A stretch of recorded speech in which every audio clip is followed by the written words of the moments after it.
Assalamualaikum warahmatullahi wabarakatuh. Salam sejahtera, salam Malaysia Marjani, salam memacu prakasa pendidikan. Saya, Wan Nazirah Akila binti Wan Muhammad Nazrin akan mendeklamasikan sebuah sajak yang bertajuk Membaca Jambatan Ilmu nukilan Azizan Ibrahim.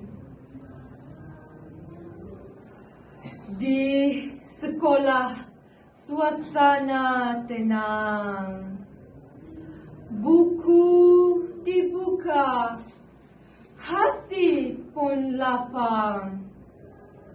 Membaca itu amalan insan cemerlang, menjadi bekalan hari-hari mendatang. Sahabat,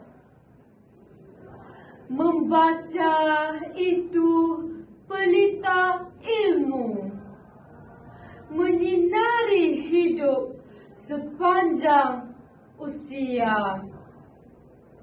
Ilmu digali penuh bermakna, agar impian mudah terlaksana.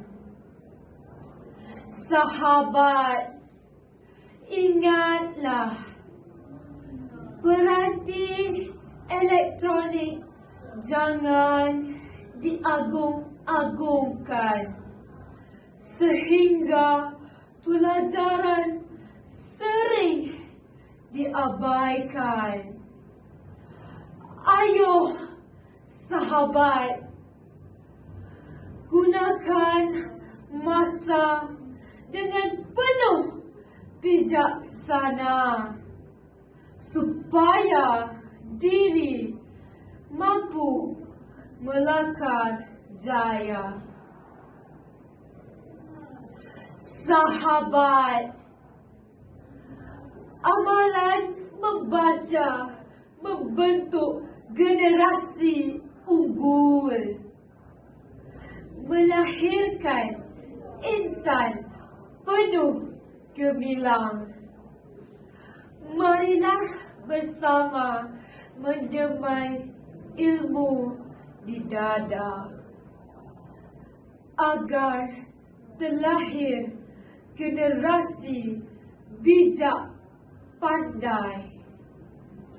Membacalah, kerana bangsa membaca, bangsa berjaya. Sekian, wabillahi taufiq wa hidayah. Assalamualaikum warahmatullahi wabarakatuh.